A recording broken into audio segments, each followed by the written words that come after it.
మొన్నటికి మొన్న పహల్గామ్‌లో ఉగ్రదాడి జరిగినప్పుడు హిందువా? కాదా? అని చెప్పి ఐడెంటిఫై చేసుకొని మరి హిందువులను ఏ విధంగా చంపేసిర్రో ఉగ్రవాదులనేది మనం చూసినాం. అయితే నిన్నటికి నిన్న బంగ్లాదేశ్‌లో కూడా ఒక హిందూ సోదరుని దీపు చంద్రదాస్ అనే హిందూ సోదరుడిని ఎంత క్రూరంగా మానవత్వాన్ని మరిచి అతన్ని హింసించి చంపారో మనం చూసినాము. ఈ 2 ఘటనలో మనం ఒక్కటే అర్థం చేసుకోవాలి. ఇప్పటిదాకా సెక్యులరిజం అని మాట్లాడుతుంటారు కదా!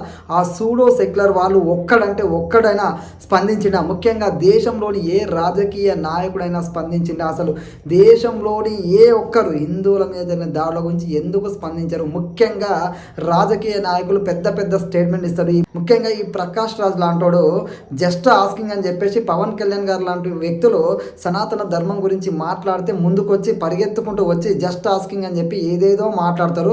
అదేవిధంగా మనందరికీ తెలుసు ఎంతమంది సూడో సెక్యులర్ వాదులు ఉన్నారో ఆ సూడో సెక్యులర్ వాదులందరికీ ఇప్పుడు బంగ్లాదేశ్లో దీపు చంద్రదాస్ సంబంధించిన విషయం కనబడతలేదు అనేది ప్రతి ఒక్క సోదరుడు అర్థం చేసుకోవాలి. ఎందుకంటే కేవలం ఈ విషయం మీద స్పందించిన ఏకైక రాజకీయ నాయకుడు పవన్ కళ్యాణ్ గారు మాత్రమే. సినిమా సెలబ్రిటీల విషయానికి వస్తే ఒక కాజల్ గారు మాత్రమే ఈ విషయం మీద స్పందించింది. అంటే సినిమా పరంగా చూస్తే పవన్ కళ్యాణ్ గారు అదే విధంగా కాజల్ గారు మాత్రమే సినీ ప్రముఖులు అయితే మాట్లాడారు. ఎక్కడెక్కడ ఏదైనా జరిగితే మాత్రం ఆల్ ఐస్ ఆన్ సమ్ అని చెప్పి ఆల్ ఐస్ ఆన్ దిస్ అని చెప్పేసి పెడతారు. కానీ బంగ్లాదేశ్లో జరిగినటువంటి అత్యంత క్రూరమైన విషయం మీద వీళ్ళు ఎందుకు స్పందించారు అనేది ప్రతి ఒక్కరు ఆలోచన చేయాలి. ఎందుకంటే రాజకీయ పరంగా స్పందించిన ఏకైక వ్యక్తి పవన్ కళ్యాణ్ గారు. ఆ రోజున బంగ్లాదేశ్కి మన భారతీయులు ప్రాణత్యాగం చేయకపోతే ఈరోజు బంగ్లాదేశ్ అనే దానికి స్వతంత్రం ఉండేదా?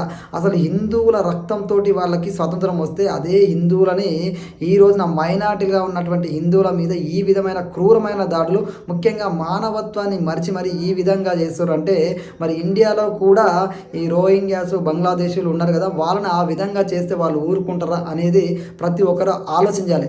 కేవలం గట్స్ తోటి దమ్ముతోటి మాట్లాడిన ఏకైక నాయకుడు పవన్ కళ్యాణ్ గారు. ఎందుకంటే ఈ విషయం మీద మాట్లాడాలంటే ఒక్కొక్కడికి అయితే వణుకు పడుతుంది. ముఖ్యంగా సెక్యులరిజం అని మాట్లాడే కొడుకులు అయితే ఇప్పటిదాకా బయటికి రాలేదు. ఎందుకంటే ఈ యొక్క ఘటనలో ఏదైనా ఒక్కటి దొరుకుతుందేమో, ఏదైనా హిందువులకు అగైనెస్ట్గా మాట్లాడడానికి మాత్రం వాళ్ళు వస్తారు తప్ప తప్పును తప్పు లేకపోతే రైట్ అనే ఆ ఇంగిత జ్ఞానం కూడా వాళ్ళకి లేదు. కానీ నిజంగా ఆలోచించండి, హిందువుల గురించి అంటే ఎగేసుకొని వస్తారు, మరి ఇప్పుడు ఎందుకు మాట్లాడడం లేదనేది ప్రతి ఒక్కరూ ఆలోచన చేయాలి.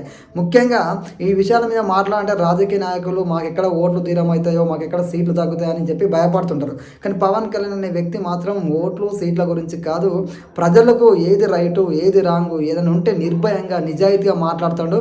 ఎందుకంటే ఆయన ఓట్ల కోసం సీట్ల కోసం చూడు, వాస్తవాల్ని మాట్లాడతాడు. అది ఆయన ఏమంటాడు? సనాతన ధర్మం అంటే ప్రేమిస్తాను, నా ధర్మాన్ని నేను ప్రేమిస్తాను, పరధర్మాన్ని గౌరవిస్తానని చెప్పి క్లియర్ కట్ స్టేట్మెంట్ ఇచ్చి అదే విధమైన పందాన్ని ఆయన కొనసాగిస్తుంటే మిగతా వాళ్ళకు మాత్రం సూడో సెక్యులర్ అంటారు.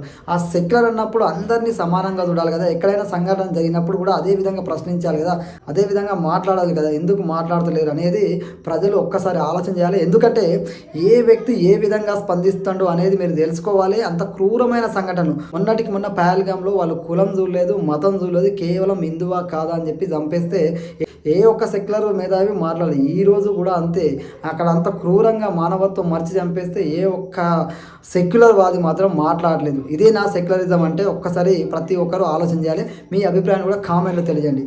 జై హింద్.